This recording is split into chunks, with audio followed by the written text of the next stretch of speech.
Hello and welcome to the latest edition of 32 Jackpot Marketing Secrets from history's greatest and craziest persuaders with David Lowenthal. I am David Lowenthal, and today we're going to be talking about the $10 billion piece of clay goop.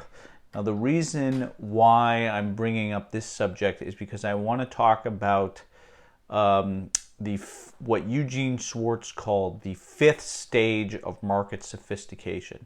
Now, if you're watching this and you're in copywriting and you haven't heard of Eugene Schwartz, I highly suggest and recommend you pick up his book, Breakthrough Advertising. It's probably the closest thing to the Bible, to the Holy Bible that direct response marketing has. It's not a cheap book. It's a very expensive book because it has been out of print and one person holds the rights to it and sells it and for several $100s. I myself have a copy. I've read it several times, always reading it because there's always much more to be gained from it. But if you haven't heard of Eugene Schwartz, he's probably considered to be the greatest direct response copywriter of the 20th century. I think pretty much everybody would at least acknowledge he's in the top three. He talked about in his book how to write a great sales letter, and he talks about many characteristics, but his unique contribution was his kind of development of how we understand markets and how we understand prospects and the different phases that prospects go through in their understanding of their problems and desires that need to be solved, and their sophistication about the products and services that fulfill those needs and desires. So in the category of awareness, just for example, the category of stage one is when you know what your problem is, you know what your desire is, you know what the product is you want to buy, and you go buy it. This is the easiest type of copy to write because it takes the least amount of persuasion. It's basically, buy X product here, and the person just sees that and then buys it because they don't need to be convinced. Conversely, the hardest thing to sell is something that's in the fifth stage of awareness. This is either a product where the person doesn't want to admit that they have a problem to solve, or B, it's something desire that they have that's not that they aren't comfortable talking about, or in many circumstances, and this is going to get to what we're going to talk about today. Something that used to be popular but is no longer popular. Advertising doesn't work. It doesn't work talking about the need. It doesn't work talking about the desire. It doesn't work talking about the unique mechanism for how the product solves the desire or problem, because it's become passé, or another product has been another type of category of product has made this product irrelevant or obsolete. And so the question becomes, how do you open up this product to a new market entirely? And the example that we're going to talk about today is the story of the $10 billion piece of clay goop.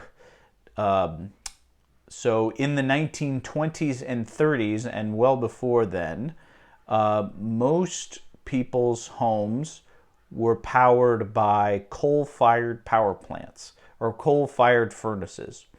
If you go into a house that was made in the 1920s or 1910s or earlier, sometimes 1930s or earlier, you will see that they had a room in their basement for coal. In fact, in one of the houses that I grew up in, there were still pieces of coal in the basement that you'd stumble across from. That's how old that house was, made in 1921. And every house had this. And the problem with coal-fired furnaces is that they would produce a lot of soot and a lot of external external waste would come from these furnaces, and it would get soot all over the walls, all over the floor. And the primary way people handled that was a piece of clay goop that companies would make. It was a chemical compound, kind of like a rubber, that they would rub on the walls, on their wallpaper and stuff, that would take it off, and it was very effective. However, by the end of World War II, coal-fired furnaces had pretty much phased out in favor of gas and electric powered furnaces. These were much cleaner, much more efficient, much cheaper in the end, and so out with coal-fired furnaces and the need to buy any product to clean the wallpaper. Also, another thing that happened during this time is that wallpaper got better, and it was not so absorbent of coal-fired coal soot. So it wasn't necessary even from a wallpaper perspective. And so companies that made this stuff, that really specialized in making this stuff, really either had to transition out of the business entirely, or go on to, or just go out of business. They had nothing left to do. But then comes the story of the Vicker brothers, who had a business that made this kind of thing, and they were wondering if it had any kind of extra purposes, and they couldn't really find anything until one of their wives, who was a nursery school teacher, basically found the stuff lying around and realized it was very flexible and moldable, and you can make different shapes and different creations from this, and it turned out to be a great kids toy. That was not something that the originators of this product had predicted, and yet she took this product and she gave it a name, and that name was Play-Doh. Now everybody's heard of Play-Doh now. Since as recently as 2014 or 2015, Play-Doh is a $10 billion company. And it all came from this idea of taking this dead product and creating an entirely new use, an entirely new market for that. So this whole video is about just a discovery, a lesson, a secret of how to take a dead product.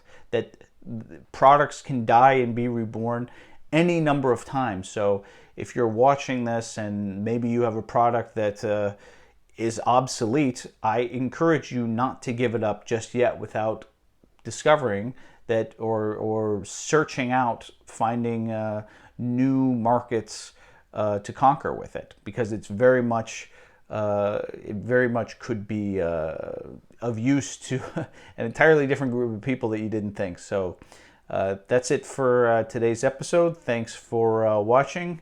If you're a libertarian leaning organization or a libertarian entrepreneur business, and you're interested in subscribing to the world's first direct response marketing newsletter made for libertarians, you can subscribe at the link below, David Lowenthal Report, and sign up there. But thank you for watching, and I'll see you next time.